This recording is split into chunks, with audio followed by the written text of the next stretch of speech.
Long before the modern world took shape, there was an empire that changed history forever. An empire of power, ambition, and conquest that ruled over millions and stretched across 3 continents. From the rise of a small city on the banks of the Tiber River to becoming the greatest empire the world had ever seen. This is the story of Rome, an empire built by warriors, ruled by emperors, and brought down by its own power. Welcome to History Before Us. If you enjoy exploring the rise and fall of great empires, ancient civilizations, and the battles that shaped our world, make sure to subscribe and join us on this journey through history. Now, let's go back to the beginning. The birth of Rome. Long before Rome became the greatest empire of the ancient world, it was nothing more than a small settlement on the banks of a quiet river. To understand the rise of Rome, we must travel back nearly 3,000 years to the heart of the Italian peninsula, a land of rolling hills, fertile plains, and scattered tribes. At the center of this land flowed the Tiber River. It was here, along its banks, that a small community began to grow. But like many ancient civilizations, the story of Rome begins not only with history, but with legend. According to Roman mythology, the city was founded by 2 brothers, Romulus and Remus. They were said to be the sons of a war god, abandoned as infants and left to die beside the river. But fate had other plans. The story tells that a she-wolf discovered the 2 brothers and cared for them, protecting them until they were found by a shepherd. Raised among ordinary people, the brothers grew into strong leaders. But as they matured, a conflict arose between them, a dispute over power, over leadership, over destiny. In the end, Romulus killed his brother Remus, and in 753 BCE, he founded the city that would carry his name, Rome. Whether this story is true or not, it reflects something important. From its very beginning, Rome was a city shaped by conflict, ambition, and power. In its earliest years, Rome was not an empire. It was a small kingdom ruled by kings. These early Roman kings governed the city, built its first structures, and laid the foundations of what Rome would become. The city itself grew slowly. Houses made of wood and mud covered the hills. Small communities formed around key areas, eventually joining together into a single settlement. Life was simple. Farmers worked the land, families raised animals, and the people depended on the river for trade and survival. But Rome was not alone. Across the Italian peninsula lived many other tribes and civilizations. Among the most powerful were the Etruscans, a sophisticated people who lived to the north of Rome. The Etruscans influenced Rome in many ways. They introduced new building techniques, religious practices, and systems of organization. For a time, Etruscan kings even ruled over Rome. Under their influence, the city began to grow stronger. Roads were built. Temples were constructed. Public spaces began to take shape. Rome was slowly transforming from a simple village into a more organized city. But as Rome grew, so did its desire for independence. Around 509 BCE, the Romans did something that would change their history forever. They overthrew their last king. According to tradition, the final king, Tarquinius Superbus, ruled with cruelty and arrogance. His actions led to anger among the people. Eventually, the Romans revolted. The monarchy was abolished, and in its place, a new system was created, the Roman Republic. This marked a turning point in Roman history. Instead of being ruled by a single king, Rome would now be governed by elected officials. Two leaders, known as consuls, were chosen each year to rule the city. This system was designed to prevent any one person from gaining too much power. But the Republic was not truly equal. Roman society was divided into classes. At the top were the patricians, wealthy families who held most of the political power. Below them were the plebeians, ordinary citizens who had far fewer rights. This division would lead to conflict within Roman society for generations. Yet despite these internal struggles, Rome continued to grow. The Republic proved to be strong. Its leaders were determined, its people were disciplined, and its armies were becoming increasingly powerful. Rome began expanding its influence across the Italian peninsula. Through a combination of warfare, alliances, and strategy, the Romans gradually defeated rival tribes and cities. Each victory brought more land, more resources, and more people under Roman control. But Rome's rise was not only about conquest, it was also about organization and discipline. The Roman army became one of the most effective military forces in the ancient world. Soldiers were trained, equipped, and organized in ways that made them highly efficient on the battlefield. This military strength would become the foundation of Rome's future expansion. By the end of this early period, Rome was no longer just a small city. It had become a powerful state, controlling much of Italy. But this was only the beginning. Beyond the Italian peninsula lay powerful civilizations and wealthy lands. And Rome was about to come into contact with one of its greatest rivals. A conflict that would test the strength of the Republic and shape the future of the Roman world. The rise of Rome had begun. Rome and the struggle for power. By the 3rd century BCE, Rome was no longer just a growing republic in Italy. It had become a powerful force, controlling most of the Italian peninsula. Its armies were disciplined, its leaders were ambitious, and its people believed deeply in the strength of the Republic. But beyond Italy, there was another power rising, a rival that would soon challenge Rome for control of the Mediterranean. That power was Carthage. Located in North Africa, near modern-day Tunisia, Carthage was one of the richest and most powerful cities of the ancient world. It was a maritime empire. Its strength came from trade, wealth, and a powerful navy that dominated the Mediterranean Sea. While Rome was strong on land, Carthage ruled the seas. For years, the two powers existed without direct conflict.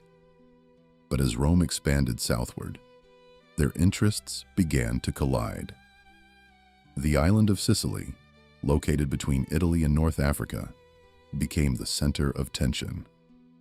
Both Rome and Carthage wanted control of it. And in 264 BCE, that tension finally turned into war. The First Punic War had begun. For Rome, this war presented a major challenge. The Romans had little experience fighting naval battles. Carthage, on the other hand, had one of the most powerful navies in the world. At first, Rome struggled. But the Romans were known for one thing: adaptation. They quickly built their own fleet of warships and introduced a new invention known as the corvus, a boarding bridge that allowed Roman soldiers to fight naval battles as if they were on land. This turned sea battles into something the Romans understood: hand-to-hand combat. After years of fighting, Rome eventually defeated Carthage. By the end of the war, Rome had gained control of Sicily. It was their first territory outside of Italy, but this victory did not end the rivalry. Instead, it only made it worse. A few decades later, a new leader emerged in Carthage, a general who would become one of Rome's greatest enemies. His name was Hannibal. Hannibal was determined to defeat Rome. And in 218 BCE, he launched one of the most daring military campaigns in history. Instead of attacking Rome by sea, he chose a different path. He marched his army across Spain, through southern France, and then over the Alps mountains.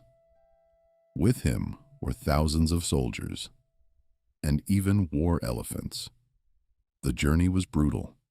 Many men and animals did not survive the crossing, but those who did reached Italy.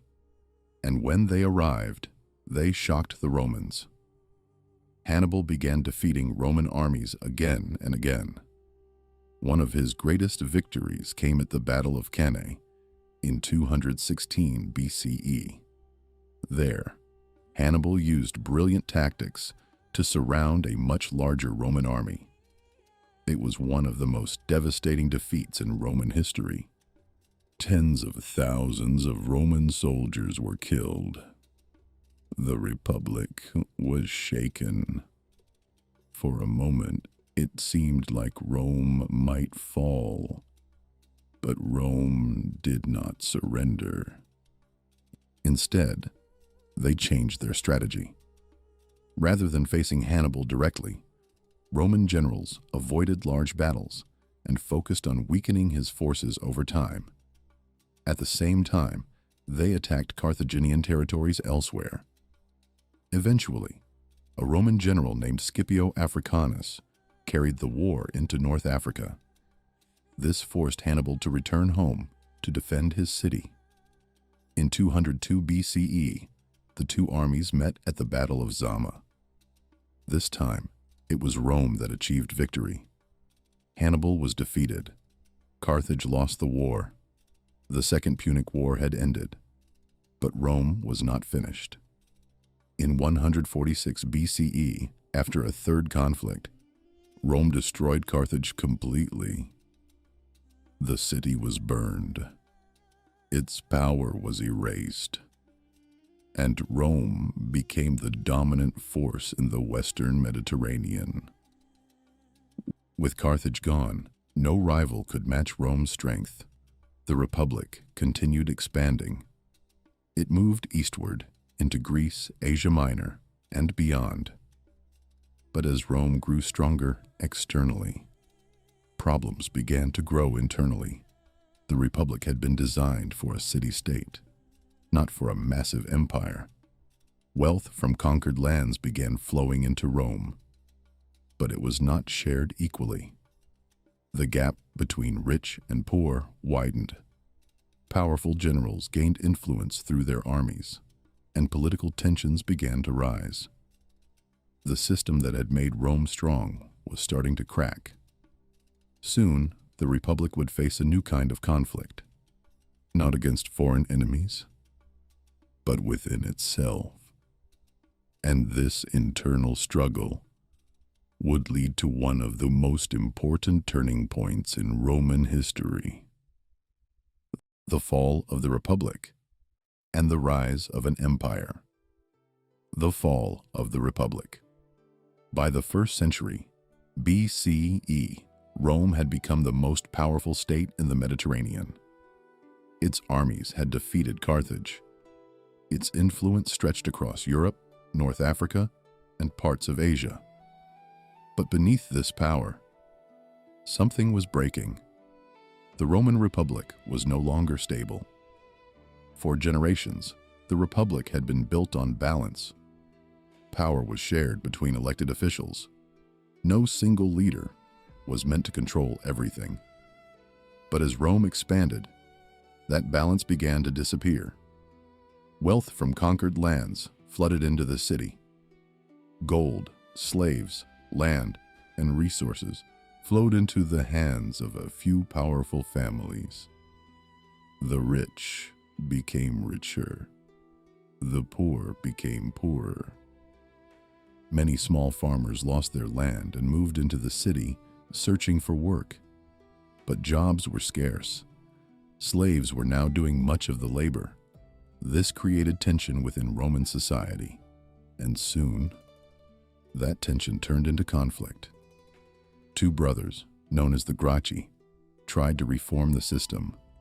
They wanted to redistribute land to help the poor, but their ideas threatened the wealthy elite. Both brothers were eventually killed. It was a warning. Rome was changing. Politics was no longer about debate. It was becoming about power and violence. At the same time, something else was happening. The Roman army was changing. Traditionally, Roman soldiers were citizens who fought for the Republic. But as wars became longer and more complex, generals began recruiting soldiers who were loyal not to Rome, but to them personally. This was dangerous because now generals had their own private armies, and those armies could be used for more than just defending the Republic. One of the first generals to use his army for political power was Julius Caesar. Caesar was a brilliant leader, a skilled politician, and one of the most ambitious men in Roman history. He gained fame and power through his campaigns in Gaul, modern-day France.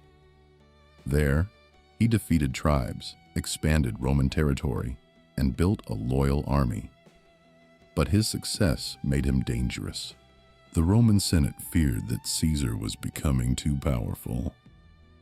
They ordered him to give up his army and return to Rome as a private citizen. But Caesar refused. In 49 BCE, he made a decision that would change history. He crossed the Rubicon River with his army. This was an act of rebellion, a declaration of war against the Republic. As he crossed, Caesar is said to have spoken the words, "The die is cast." Civil war followed. Caesar and his forces marched toward Rome. His enemies fled. Within a short time, Caesar had taken control of the city. After defeating his rivals, Caesar became the most powerful man in Rome. He was eventually declared dictator for life, but not everyone supported him. Many senators feared that Caesar wanted to become king, something Romans had rejected centuries earlier. In 44 BCE, a group of senators decided to act. Led by Brutus and Cassius, they plotted to assassinate Caesar. On the Ides of March, Caesar was attacked inside the Senate. He was stabbed multiple times. And with his death, the Republic lost its last chance to survive. Instead of restoring order, Caesar's assassination led to more chaos. Another civil war began. This time, it was between Caesar's supporters and his enemies. At the center of this struggle was a young man named Octavian, Caesar's adopted son. He formed an alliance with two powerful leaders, Mark Antony and Lepidus. Together, they formed the Second Triumvirate. Their goal was to defeat Caesar's assassins. In 42 BCE, they succeeded. Brutus and Cassius were defeated, but the alliance did not last.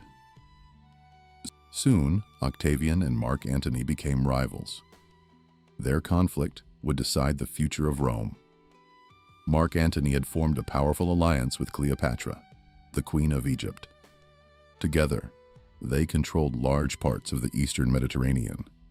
Octavian, on the other hand, controlled the West. Tension grew. Propaganda spread. Both sides prepared for war. In 31 BCE, Their forces met at the Battle of Actium. It was a naval battle, and it would decide the fate of Rome. Octavian's forces were victorious. Antony and Cleopatra were defeated. Soon after, they took their own lives.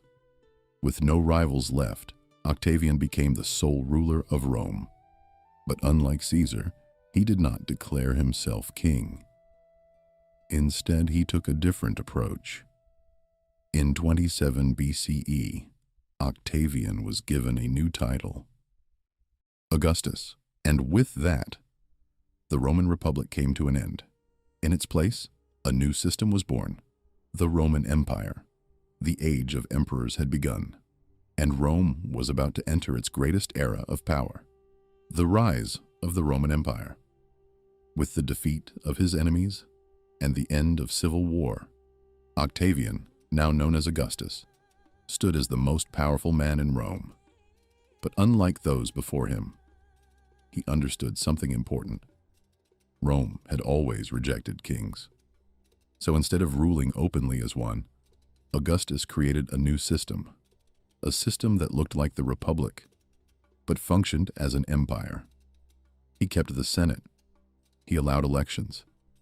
He maintained the appearance of shared power.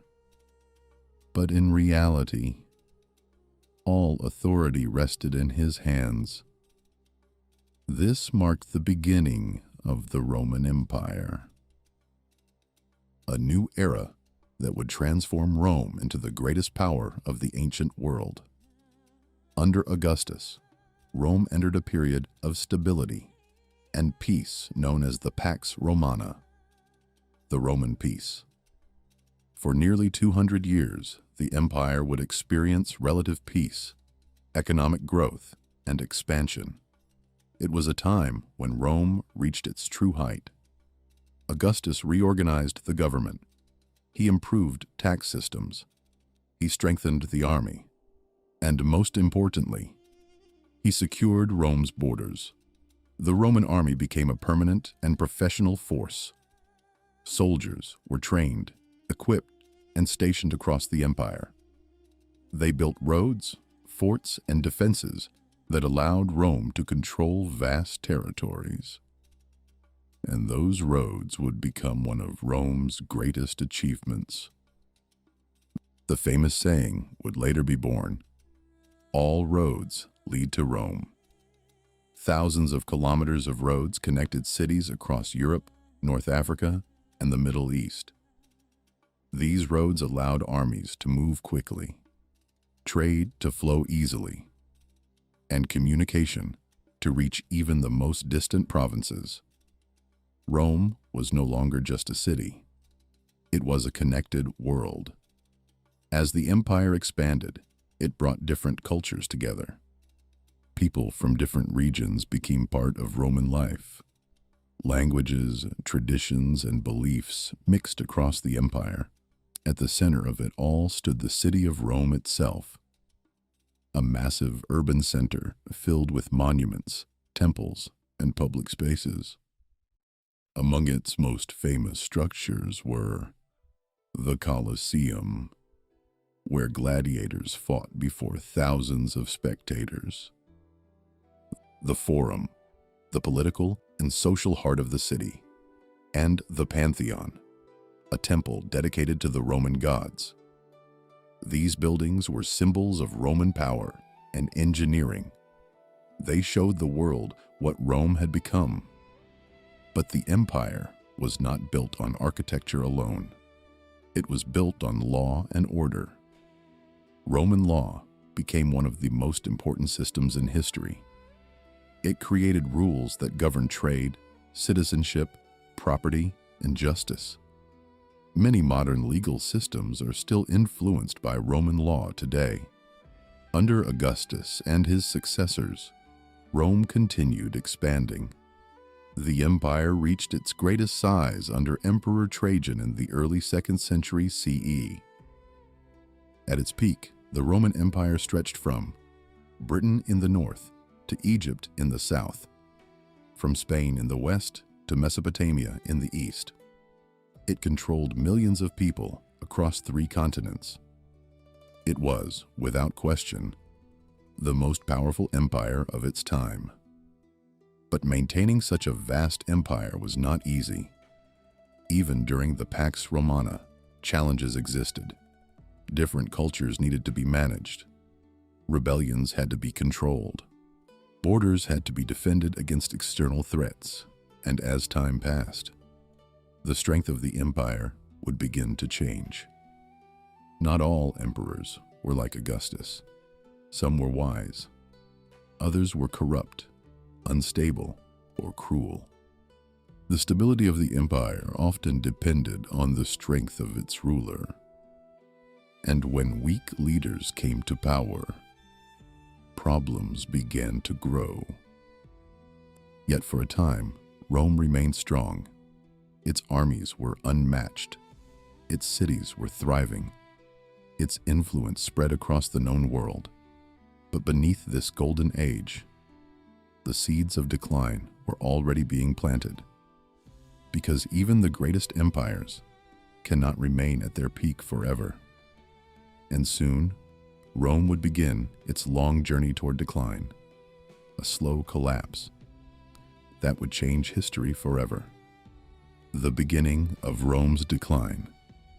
For nearly 2 centuries, the Roman Empire had enjoyed a period of peace, stability, and expansion. The Pax Romana had brought prosperity to millions. Cities flourished, trade expanded, and Rome stood as the most powerful empire in the ancient world. But no empire remains strong forever. By the 3rd century CE, signs of weakness began to appear. At first, these problems were small, but over time, they grew. And eventually, they would threaten the very foundation of Rome itself. One of the greatest challenges facing the empire was political instability. After the death of strong emperors, Rome struggled to maintain stable leadership. Unlike modern systems, there was no clear rule for succession. Emperors were often chosen through power, influence, or force. This led to constant power struggles. Generals, politicians, and even soldiers began competing for control of the empire. Between 235 and 284 CE, Rome entered a period known as the crisis of the 3rd century. During this time, more than 20 emperors ruled in just a few decades. Many of them were assassinated. Others were overthrown by rival generals. Some ruled for only a few months before losing power. This chaos weakened the empire. It made it difficult to govern effectively, and it created uncertainty across Roman society. At the same time, Rome faced serious economic problems. The empire had become too large. Maintaining the army, building infrastructure, and managing provinces required enormous amounts of money. To deal with this, the government began increasing taxes. But heavy taxes placed pressure on ordinary citizens. Farmers struggled, trade slowed, and inflation began to rise. The value of Roman currency dropped, making goods more expensive. Many people lost trust in the economic system. Life became harder for the lower classes. Another major issue was the reliance on slavery. For centuries, Rome had depended on slaves to support its economy. Slaves worked in farms, mines, and households. But as Rome expanded less, fewer slaves were captured. This created labor shortages, and without enough workers, production declined. Meanwhile, threats from outside the empire were growing. For generations, Rome had defended its borders against various tribes. But now, these threats were becoming more dangerous. From the north came the Germanic tribes. Groups such as the Goths, Vandals, and Franks began pushing against Roman borders. Some were fleeing other enemies. Others were looking for land and resources. At the same time, a powerful new empire was rising in the east, the Sassanid Persian Empire. They challenged Rome's eastern territories and fought several major wars against Roman forces. The Roman army, once unstoppable, now faced battles on multiple fronts. Defending such a vast empire became increasingly difficult. To deal with these challenges, Emperor Diocletian came to power in 284 CE. He understood that the empire was too large for one person to rule effectively, so he made a bold decision. He divided the empire into two parts: the Western Roman Empire, the Eastern Roman Empire. Each half would have its own ruler. This system was meant to make administration easier and improve defense. Diocletian also introduced reforms to stabilize the economy and strengthen the army. For a time, it worked. The empire became more stable. But the division also created new problems. Over time, the eastern and western halves began to develop differently. The Eastern Empire became richer and more stable. Its capital, Constantinople, was strategically located and well defended. The Western Empire, on the other hand, faced more challenges. It was weaker economically, its borders were more exposed, and its leadership was often unstable. As the years passed, the gap between the two halves grew wider, and while Rome still appeared powerful from the outside, its internal strength was fading. The empire had become too large, too complex, and too divided. The systems that once made Rome strong were no longer enough to hold it together. The decline had begun, slowly, but inevitably. And soon, the Western Roman Empire would face its greatest challenge: a series of invasions that would push it to the edge of collapse. The fall of Rome was no longer a distant possibility. It was becoming a reality: the fall of the Western Roman Empire. By the late 4th century CE, the Roman Empire was no longer the unstoppable power it once had been. It was divided, weakened, and surrounded by growing threats. The reforms of emperors like Diocletian and later Constantine had brought temporary stability, but they could not stop the deeper problems facing the empire. One of the most important changes came under Constantine the Great. In 330 CE, he made a bold decision. He moved the capital of the empire from Rome to a new city in the east, a city called Constantinople. Located in modern-day Turkey, Constantinople was easier to defend and better positioned for trade. This shift marked a turning point. The center of power was no longer in Rome. It was in the east. And from that moment forward, the Eastern Roman Empire began to grow stronger, while the Western Roman Empire slowly declined. In the West, problems continued to grow. The economy was weak, the government was unstable, and the army, once Rome's greatest strength, was no longer as reliable. Rome began depending more and more on foreign soldiers. Many of these soldiers came from Germanic tribes. While they were skilled fighters, their loyalty to Rome was not always guaranteed. At the same time, something else was happening beyond the empire's borders. A powerful force was pushing westward, across Europe: the Huns. The Huns were fierce nomadic warriors from Central Asia. Their arrival caused chaos across the region. Many Germanic tribes, fleeing from the Huns, moved toward Roman territory seeking safety. Among these tribes were the Visigoths. At first, the Romans allowed them to settle inside the empire. But the situation quickly became unstable. The Visigoths were mistreated by Roman officials. Food shortages, corruption, and poor leadership led to anger among the tribe. Eventually, the Visigoths rebelled. In 378 CE, they faced the Roman army at the Battle of Adrianople. The result was disastrous for Rome. The Roman army was defeated, and Emperor Valens was killed in battle. This was one of the first major signs that Rome could no longer easily defeat its enemies. From this point forward, the empire struggled to control the tribes within its borders.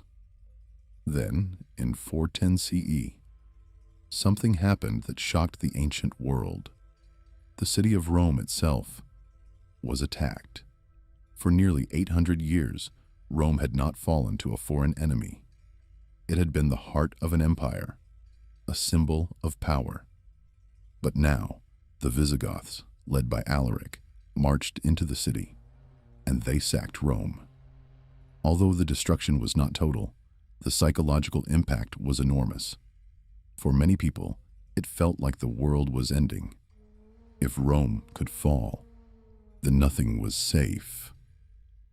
But this was only the beginning. Over the next decades, more tribes entered Roman territory. The Vandals moved through Spain and into North Africa, eventually capturing important Roman lands. The Franks and other groups settled across parts of Gaul. The Western Empire was losing control, piece by piece. Meanwhile, the Eastern Roman Empire, centered in Constantinople, remained strong. It had better defenses, a stronger economy, and more stable leadership. But the West was collapsing.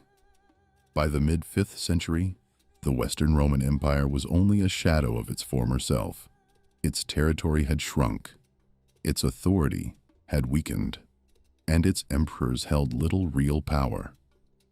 In 476 CE, the final moment arrived. A Germanic leader named Odoacer overthrew the last Western Roman emperor, a young ruler named Romulus Augustulus. Unlike previous conflicts, there was no massive battle, no dramatic final stand, just a quiet end. Romulus Augustulus was removed from power, and with that, the Western Roman Empire came to an end. The empire that had ruled much of the known world for centuries was gone. But Rome did not disappear completely. The Eastern Roman Empire, also known as the Byzantine Empire, continued to exist for nearly another 1,000 years. And the legacy of Rome lived on, in its laws, in its culture, in its language, and is the history it left behind. The fall of Rome was not just the end of an empire, it was the beginning of a new era, an era that would shape the future of Europe and the world. And it all began with a small city on the banks of the Tiber River. The legacy of Rome. When the Western Roman Empire fell in 476 CE, it marked the end of an era. An empire that had once ruled vast lands across Europe, North Africa, and the Middle East was gone. Its cities weakened, its armies scattered, its authority vanished. But while the empire itself collapsed, its legacy did not. Because Rome was more than just an empire. It was a system, a culture, a way of organizing the world. And long after its fall, Rome continued to shape history in ways that few civilizations ever have. One of the most powerful legacies of Rome was its law. The Romans developed one of the most advanced legal systems of the ancient world. Their laws were written, organized, and applied across vast territories. They defined ideas such as citizenship, property, contracts, and justice. Unlike many earlier societies, Roman law aimed to create order through rules that applied to all citizens. Even today, many modern legal systems are based on Roman principles. From courts to constitutions, the influence of Rome can still be seen. Another lasting impact of Rome was its language. The Latin language, spoken by the Romans, spread across the empire. Over time, Latin evolved into many modern languages, including Spanish, French, Italian, Portuguese. Even English contains many words derived from Latin. In this way, the language of Rome continues to shape communication across the world. Rome also left behind an incredible legacy in engineering and architecture. Roman builders created structures that were far ahead of their time. They built roads that connected entire continents, aqueducts that carried water into cities, bridges that still stand today, massive buildings like the Colosseum and the Pantheon. These achievements were not only impressive, they were practical. Roman roads allowed armies to move quickly and trade to expand. Aqueducts provided clean water to millions of people. Cities became more organized and efficient. Even modern cities still follow some of the same principles first developed by the Romans. Another important legacy was the spread of Roman culture and identity. As the empire expanded, it brought different peoples together. Citizens from different regions became part of the Roman world. They adopted Roman customs, laws, and ways of life. Over time, the idea of being Roman became something larger than just living in the city of Rome. It became a shared identity across many cultures. But perhaps one of the most important transformations during the later Roman period was the rise of Christianity. At first, Christianity was a small religious movement within the empire. In fact, early Christians were often persecuted by Roman authorities. But over time, this changed. Under Emperor Constantine, Christianity was legalized. Later, it became the official religion of the empire. This decision would have a lasting impact on world history. After the fall of the Western Roman Empire, Christianity remained a powerful force across Europe. It influenced culture, politics, and society for centuries. The Eastern Roman Empire, or Byzantine Empire, continued preserving Roman traditions. From its capital in Constantinople, it kept Roman law, culture, and governance alive for nearly 1,000 more years. Even after the Byzantine Empire fell in 1453, the influence of Rome did not disappear. Instead, it continued shaping the world. During the Renaissance, European scholars rediscovered Roman texts, art, and ideas. This led to a renewed interest in classical knowledge and helped shape modern Western civilization. Governments, architecture, language, and philosophy were all influenced by Roman ideas. In many ways, the modern world still carries the legacy of Rome.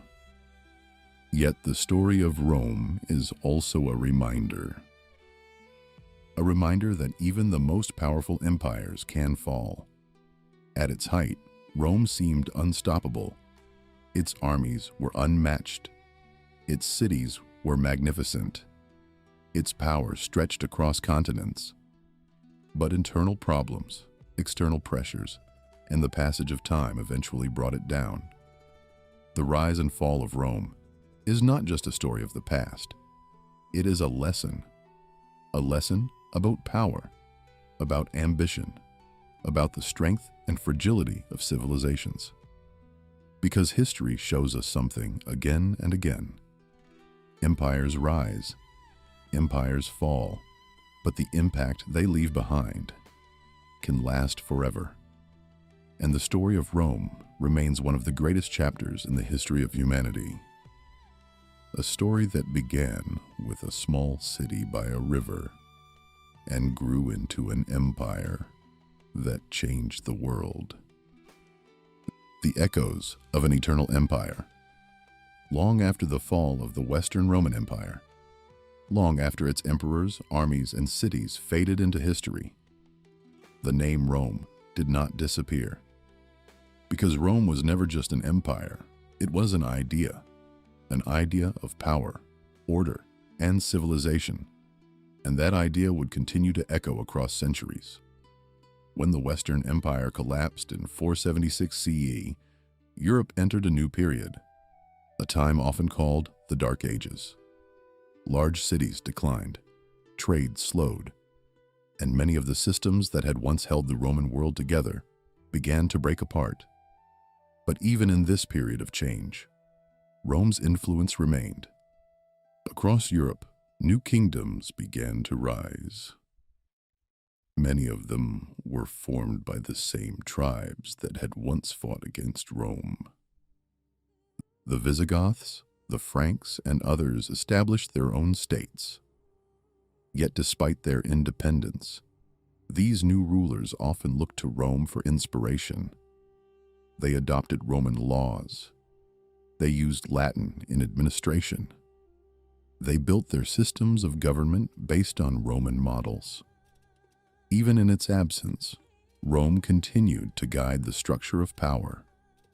One of the most powerful institutions to emerge after the fall of Rome was the Church. As political authority weakened, the Christian Church grew stronger. Centered in the city of Rome, the Church became a unifying force across Europe. It preserved knowledge, education, and cultural traditions that might otherwise have been lost. Monasteries copied ancient texts. Scholars studied Roman writings. And through these efforts, much of Roman knowledge survived. Over time, the Church itself became one of the most powerful institutions in Europe. And once again, Rome stood at the center of it. The idea of Rome as a great empire also lived on in the ambitions of future rulers. In the year 800 CE, a powerful king named Charlemagne was crowned as the emperor of the Romans. Although the original empire had fallen centuries earlier, Charlemagne's coronation symbolized something important. The dream of Rome was still alive. This new empire, later known as the Holy Roman Empire, claimed to continue the legacy of ancient Rome. Even though it was very different from the original Roman Empire, it showed how powerful the idea of Rome had become. Across Europe, rulers wanted to be seen as the successors of Rome. They wanted its prestige, its authority, its legacy. Meanwhile, in the East, the Byzantine Empire continued preserving Roman traditions. Its people still considered themselves Romans. Its laws were based on Roman principles, and its capital, Constantinople, remained one of the greatest cities in the world. For nearly 1,000 years after the fall of the Western Empire, the Byzantine Empire carried the legacy of Rome forward, but even that empire would eventually fall. In 1453, Constantinople was conquered by the Ottoman Empire. This marked the final end of Roman political rule. Yet even then, the story of Rome did not end, because its influence had already spread far beyond its borders. Roman law shaped modern legal systems. Roman engineering inspired cities and infrastructure. Latin influenced languages spoken by millions of people. And Roman ideas about governance, citizenship, and society helped shape the modern world. Even today, we see Rome's legacy everywhere.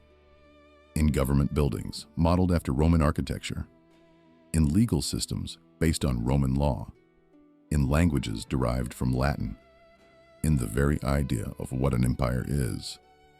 The story of Rome is not just about its rise or its fall. It is about its impact. An impact that has lasted for over 2,000 years. From a small village on the banks of the Tiber River to a civilization that defined an entire era of human history.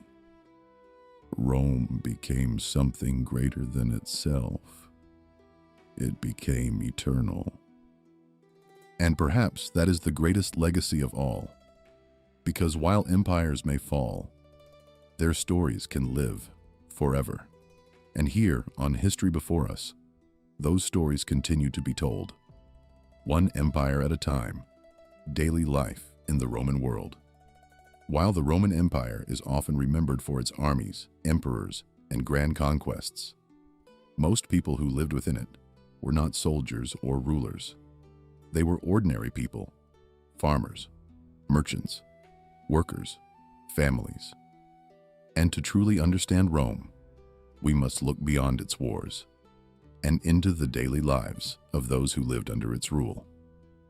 At the heart of Roman life was the city. Roman cities were some of the most advanced in the ancient world. They were carefully planned, with straight roads, public spaces, markets, and large buildings. At the center of every major city was the Forum.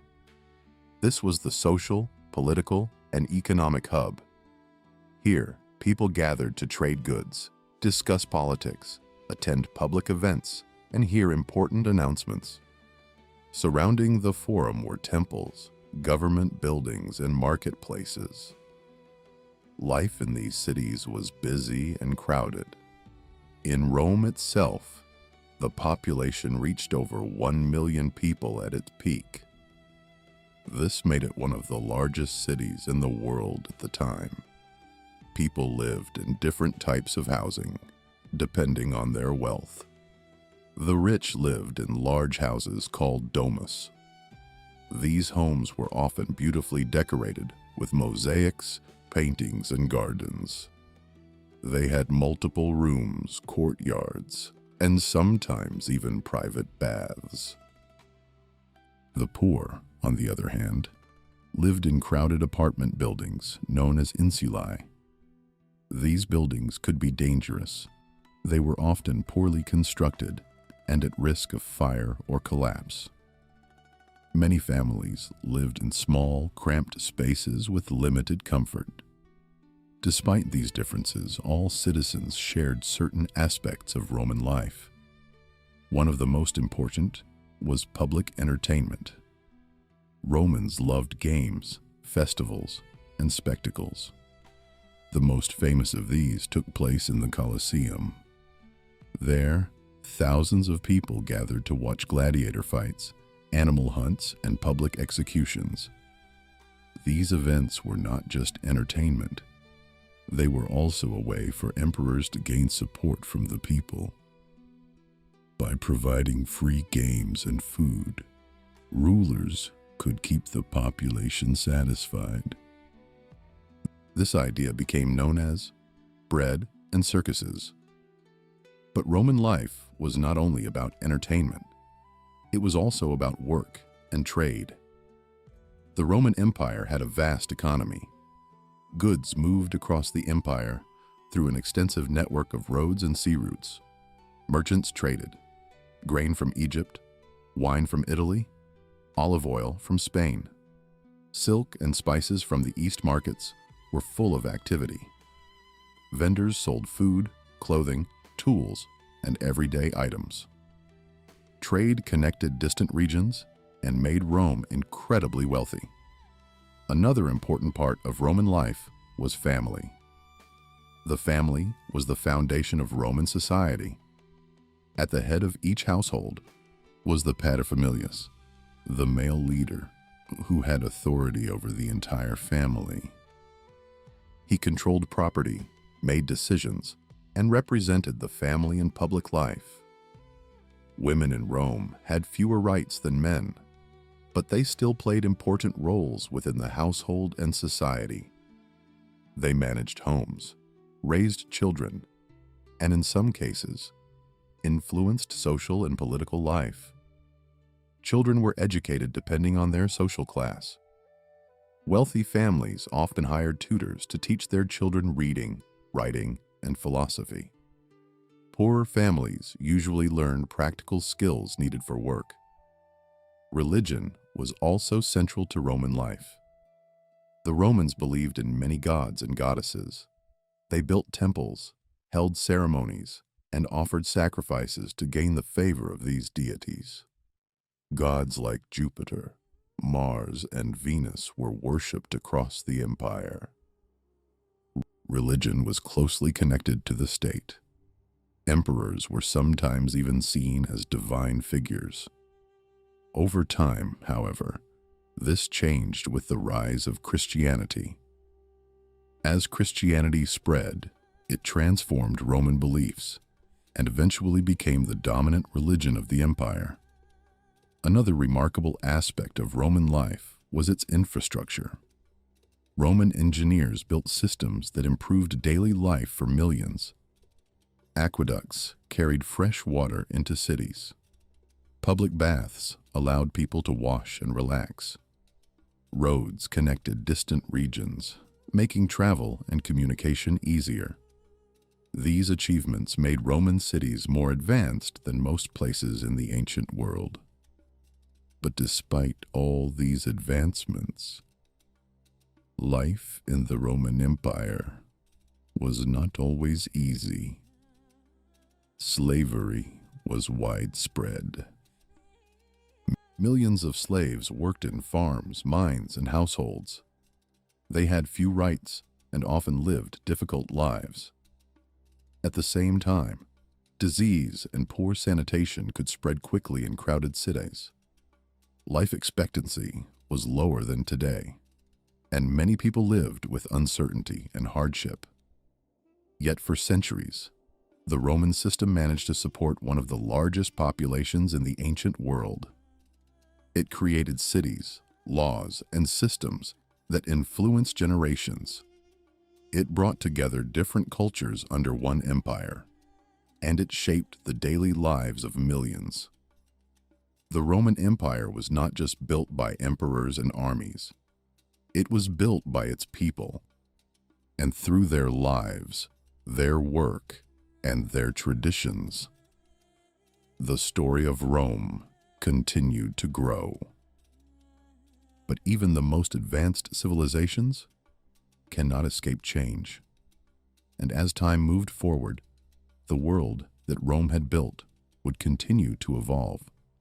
Long after the empire itself had fallen, the lessons of Rome. History is filled with powerful empires, but few have shaped the world the way Rome did. From a small settlement on the banks of the Tiber River to a vast empire that ruled millions across 3 continents, Rome became a symbol of power, ambition, and civilization. Yet its story is not only about greatness, it is also about decline. Because the rise and fall of Rome teaches us something deeper, something that goes beyond history. At its height, the Roman Empire seemed unstoppable. Its armies were disciplined.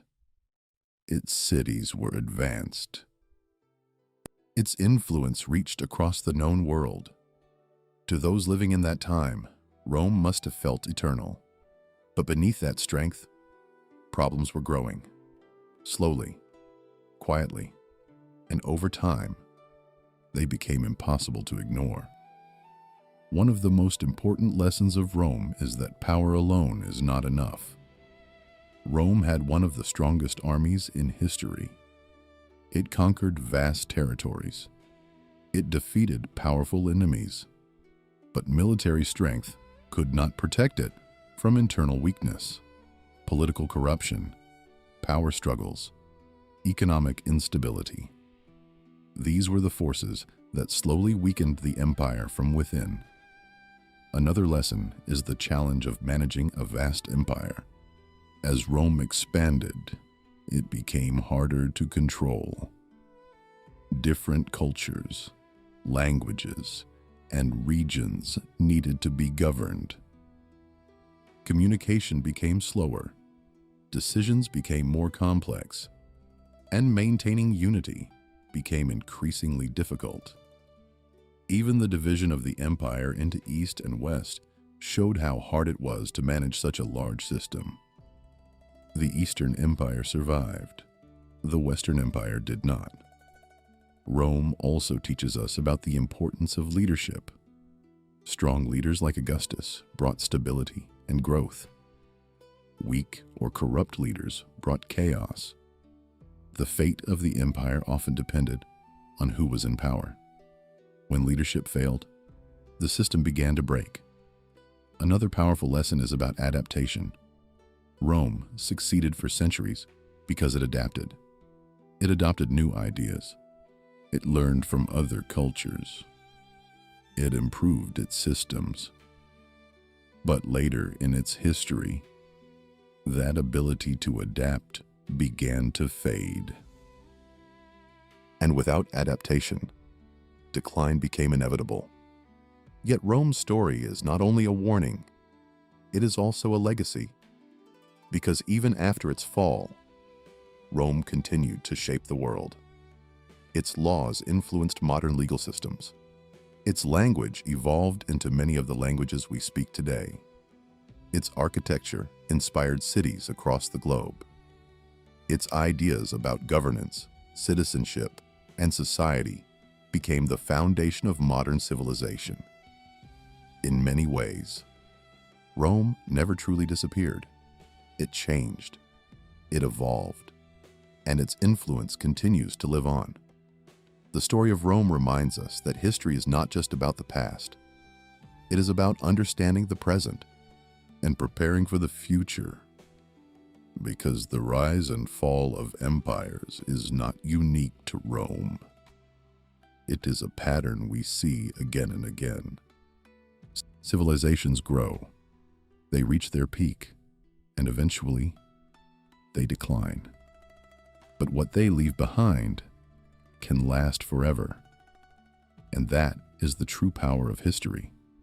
Because through the story of Rome, we are reminded that even the greatest empires are temporary, but their impact can be eternal. And here on History Before Us, we continue exploring those stories, one empire at a time. What if Rome never fell? History often tells us what happened, but sometimes the most fascinating question is, what if things had turned out differently? What if the Roman Empire had never fallen? What if the Western Roman Empire had survived beyond 476 CE? To imagine this, we must first understand what Rome represented at its peak. A unified system. A vast network of roads, cities, and trade routes. A powerful army defending its borders. And a shared identity that connected millions of people across continents. If Rome had managed to overcome its internal problems, if its leaders had remained strong, if its economy had stayed stable, the world today might look very different. One of the biggest changes would be political unity in Europe. After the fall of Rome, Europe became fragmented. Small kingdoms replaced a single powerful authority. Wars between these kingdoms shaped the medieval period. But if Rome had survived, Europe might have remained under one central government. Instead of centuries of division, there could have been stability. A continuous Roman state guiding the continent. This could have changed the development of nations as we know them today. Countries like France, Germany, and Spain might never have formed in the same way. Instead, they might have remained provinces within a greater Roman system. Another major difference would be technological progress. After Rome's fall, many technologies were lost or forgotten in Western Europe. Road systems declined. Large-scale construction slowed. trade networks weakened. This period is often associated with a slowdown in development. But if Rome had continued, its infrastructure might have expanded even further. Roads, aqueducts, and cities could have grown more advanced. Trade might have remained strong across Europe, Africa, and Asia. Ideas could have spread more quickly, and technological progress might have accelerated. The Renaissance, which rediscovered Roman knowledge centuries later, might not have been necessary at all, because that knowledge would never have been lost. Religion might also have evolved differently. The rise of Christianity was closely tied to the later Roman Empire. But after Rome's fall, the Church became one of the most powerful institutions in Europe. If Rome had remained strong, the relationship between religion and state might have been different. The empire could have maintained tighter control over religious authority, and the balance between political and spiritual power might have evolved in another direction. Another important question is defense. Could Rome have continued to defend its borders? The pressure from Germanic tribes, the Huns, and other groups was intense. Even a stronger Rome would have faced these challenges.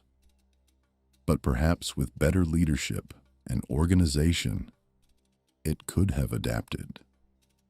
It might have integrated these groups more effectively.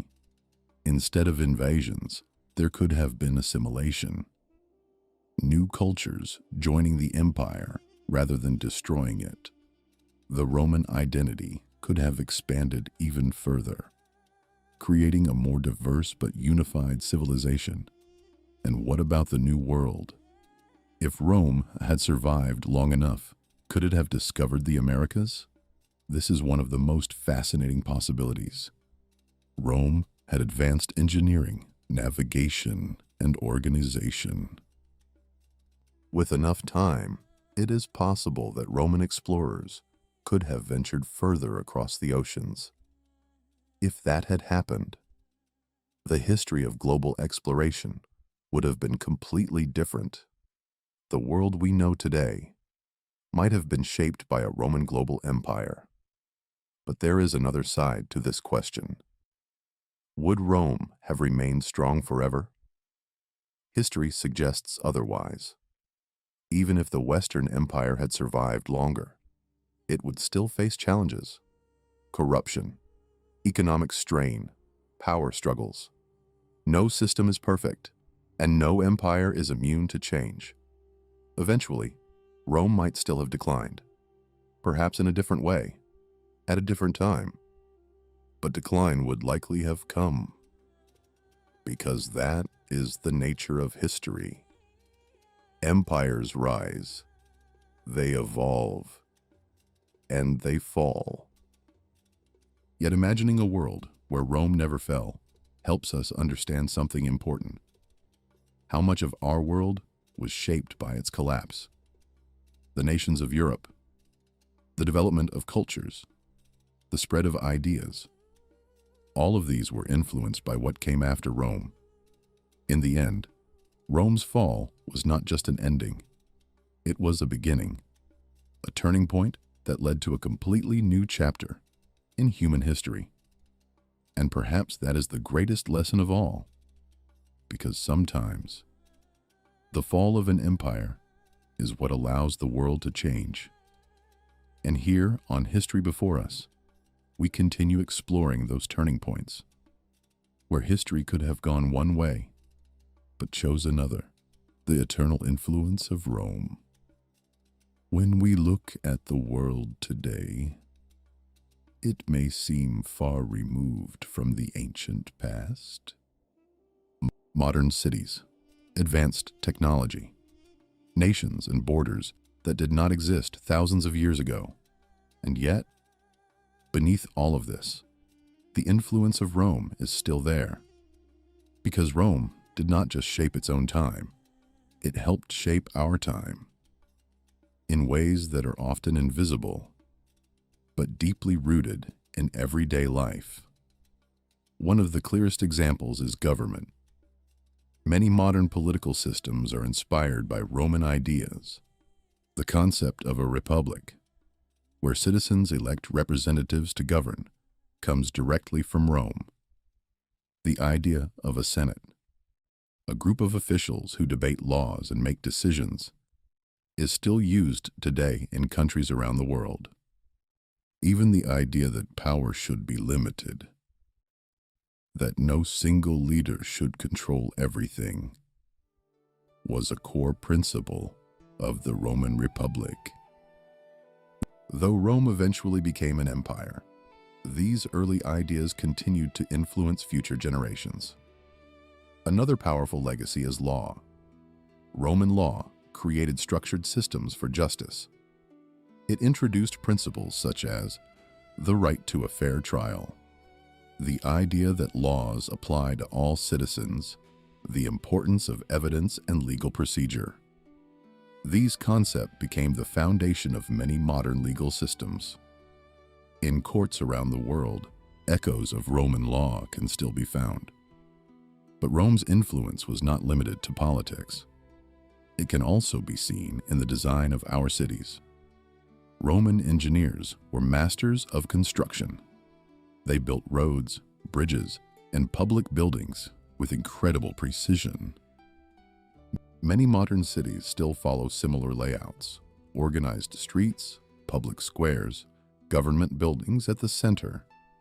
Even today, architects continue to draw inspiration from Roman designs: columns, domes, arches.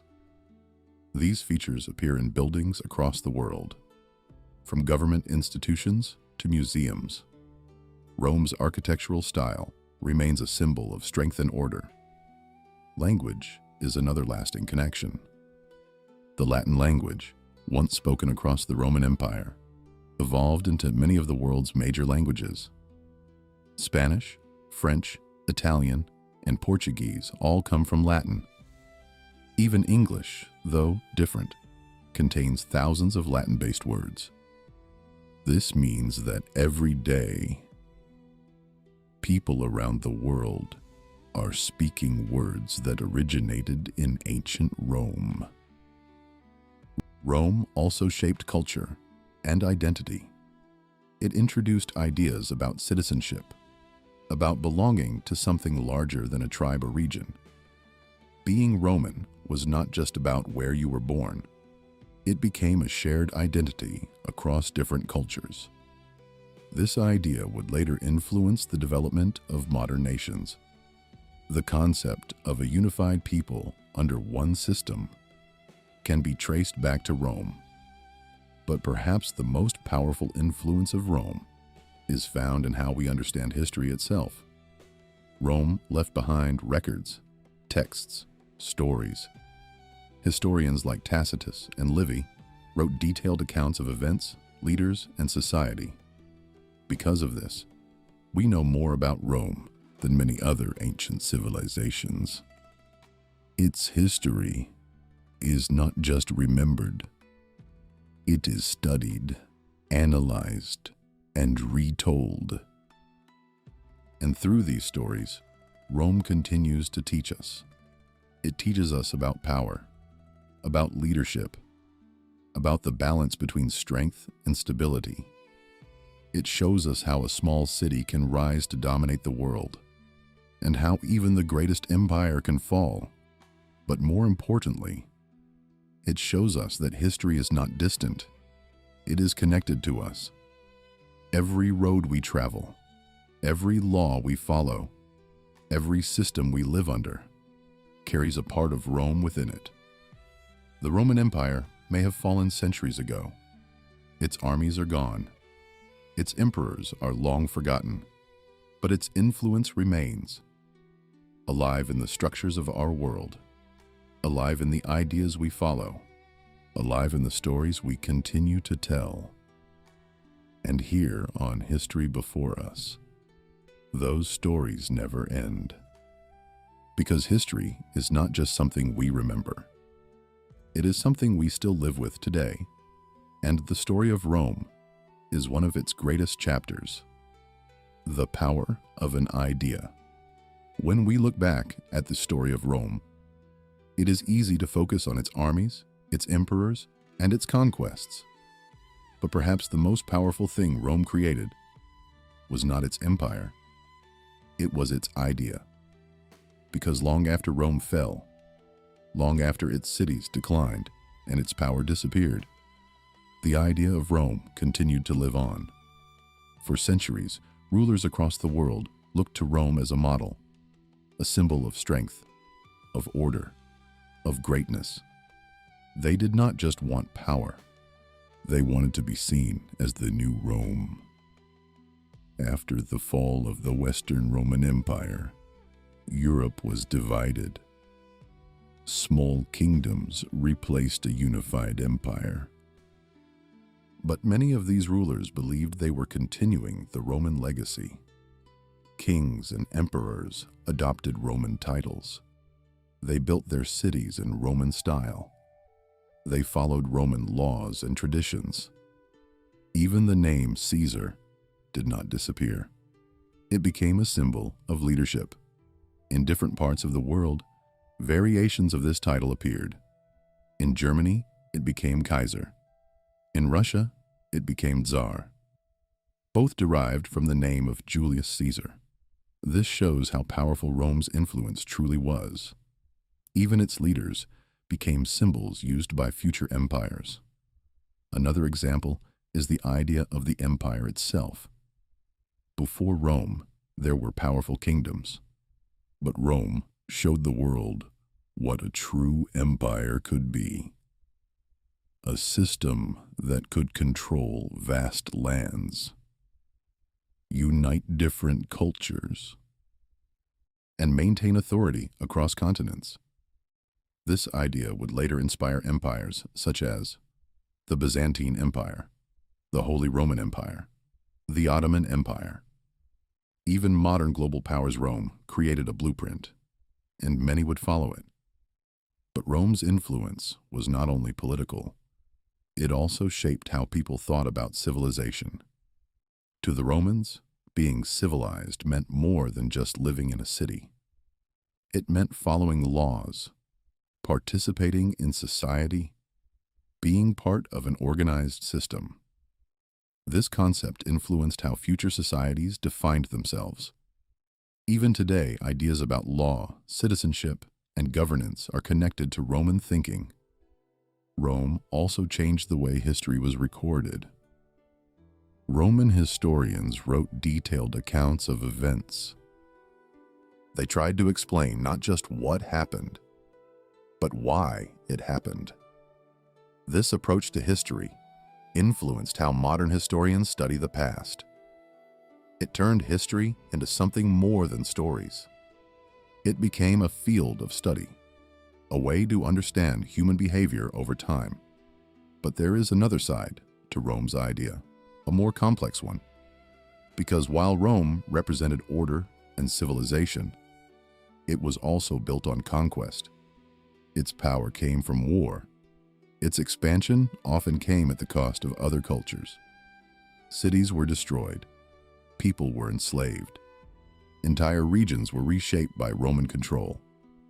So when we speak about Rome's legacy, we must understand both sides, its achievements, and its consequences. This is what makes Rome so important. It is not a simple story. It is a story of greatness and complexity, of progress and conflict. And perhaps that is why the idea of Rome has lasted so long, because it represents something deeper, the human desire to build something lasting, to create systems that survive beyond a single generation, to leave a mark on history. Rome did that, more than most civilizations ever have. Its empire may have fallen, but its idea continues to shape the world. In governments, in laws, in cities, in the very way we think about power and civilization.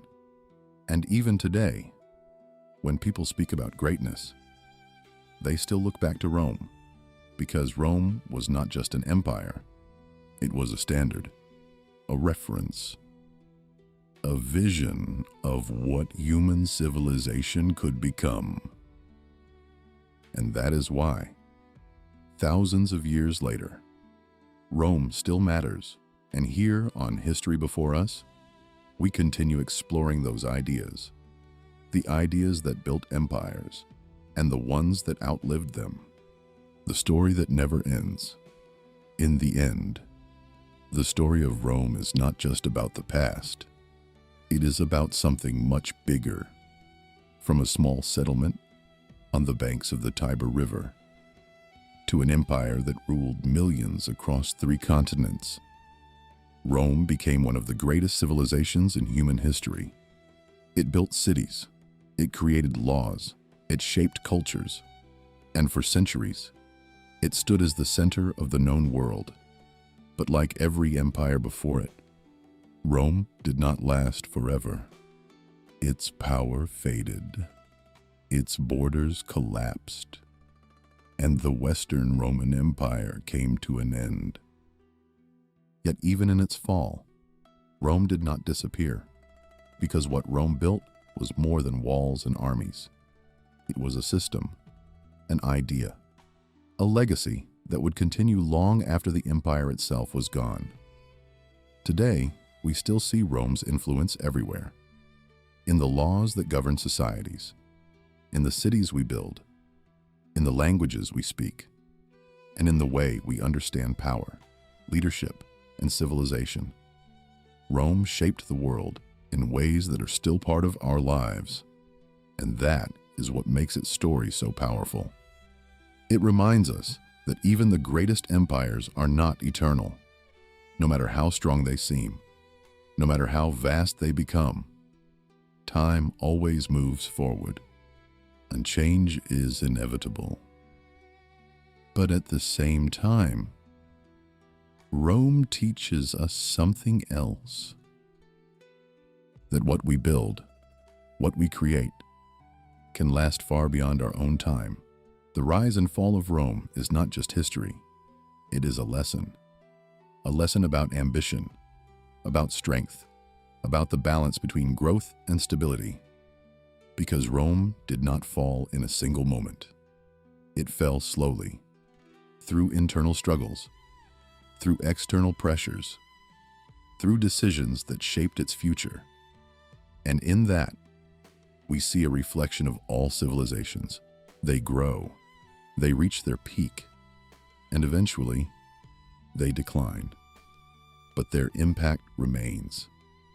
And perhaps that is the true meaning of history, not just to remember what happened, but to understand why it happened, to learn from it, to see how the past continues to shape the present, and how the choices of one generation can influence many that come after. Rome may be gone. Its emperors are long forgotten. Its armies no longer march across the world, but its story continues in books, in cities, in ideas, and in the way we see the world today. Because history is never truly finished. It is always connected, always evolving, always influencing what comes next. And here on History Before Us, we continue exploring those stories. The rise, the fall, and the legacy of the greatest empires in history. Because in the end, history is not just something we watch, it is something we are part of. And the story of Rome is a story that will never truly end.